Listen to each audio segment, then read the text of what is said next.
Mr. Uppity by Roger Harris. This is the story of Mr. Uppity and how Mr. Uppity finished the story not quite so uppity as at the beginning of the story. You see, Miss Uppity was one of the rudest people in the world, if not the rudest. He was rude to anybody and everybody. So, of course, in Big Town, which was where he lived, he had no friends at all.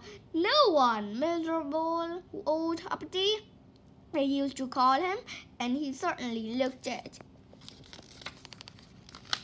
Now, as well as being rude, Miss Uppity was also rich, very rich, one of the richest people in the world. If not the richest, he had the largest, longest limousine in Big Town. He had the largest, longest garden in Big Town. He had on top of the hill in the middle of Big Town, the most enormous house. The biggest house in the Big Town, and there he lived all alone, miserable old Uppity.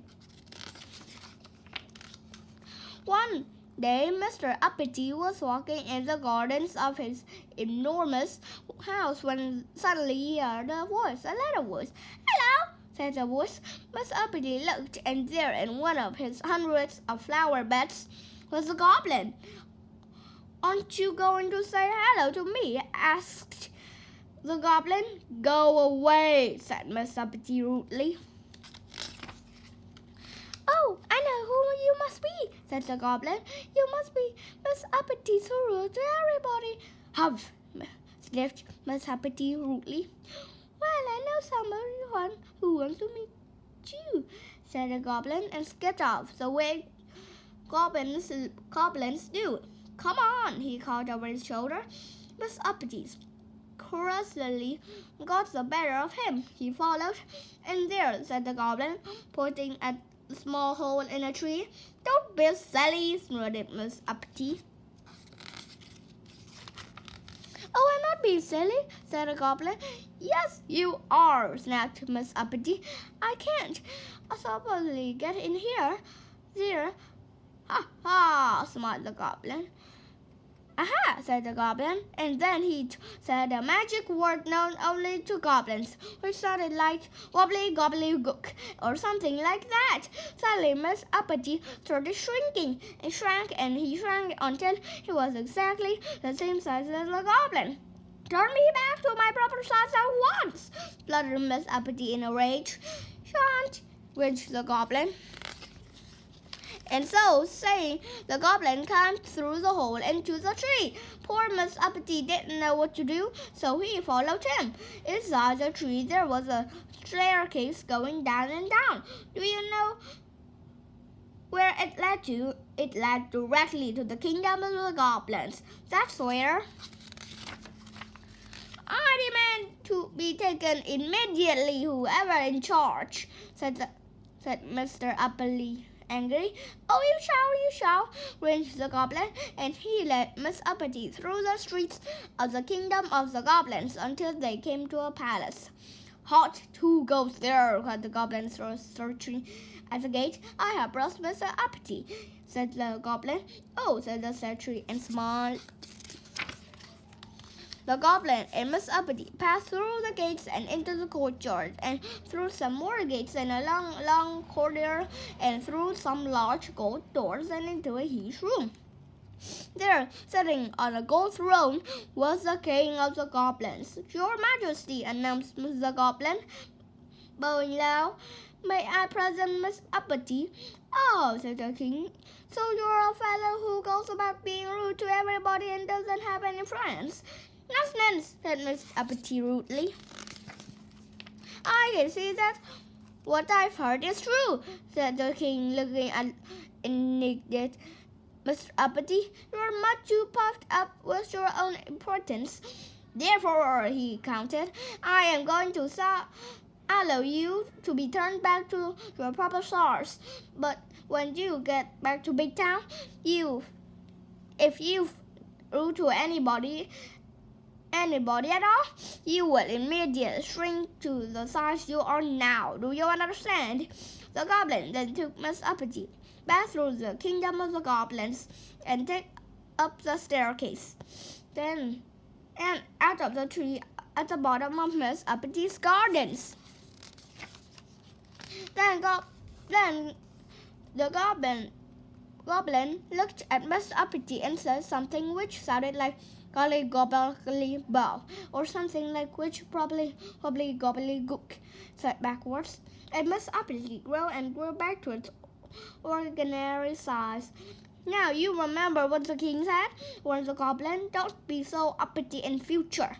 Miss Uppity marched off furiously up to his enormous house. The following day, Miss Uppity was out walking through the streets of Big Town. Suddenly, he came across a little boy playing with a ball. "Get out of my way!" snapped Mr. Uppity rudely.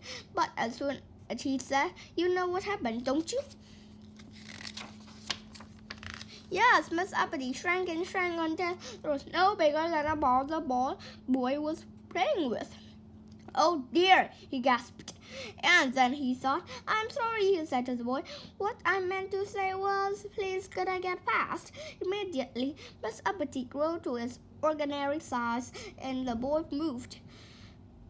And Miss Uppity went on his way. Then he met an old lady carrying a large shopping basket. He was late from the market. "Excuse me," she said, "Miss Uppity, could you tell me all the time, please?" "No," said Uppity rudely. But as soon as he said it, "You know what happened, don't you?" Yes, Miss Uppity shrank and shrank until he could easily have fled into the old lady's basket. "Oh dear," he gasped. And then he thought, "I'm sorry," he said to the old lady. "What I meant to say was, it's 25 past 11. Immediately, Miss Uppity grew to its inner size, and the old lady thanked him, and Miss Uppity went on his way. Then he went and bought a newspaper for a man standing on the corner of the main street in Big Town. He was just about to walk away when suddenly he stopped and thought. He turned back to the man and said, "Thank you."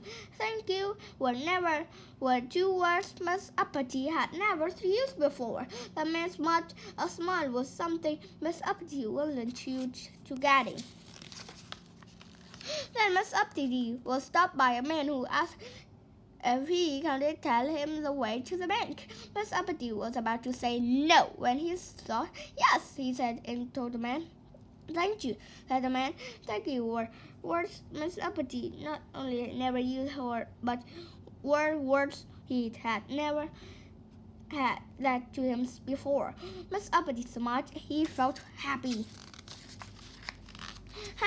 Happy was a feeling Miss Uppity wasn't used to feeling. He liked it. And do you know, from that day forwards to this day, backwards, Miss Uppity is a changed person. He is still the richest person in Big Town, perhaps the richest person in the world. But now he was lots of friends, and he smiles a lot. And he never gets that shrinking feeling. And do you know which words Miss Uppity uses most of all these days? Please and thank you. So what we'd like to say is thank you for reading the story. And if you're never thinking about being rude to somebody, please keep a sharp lookout for goblins.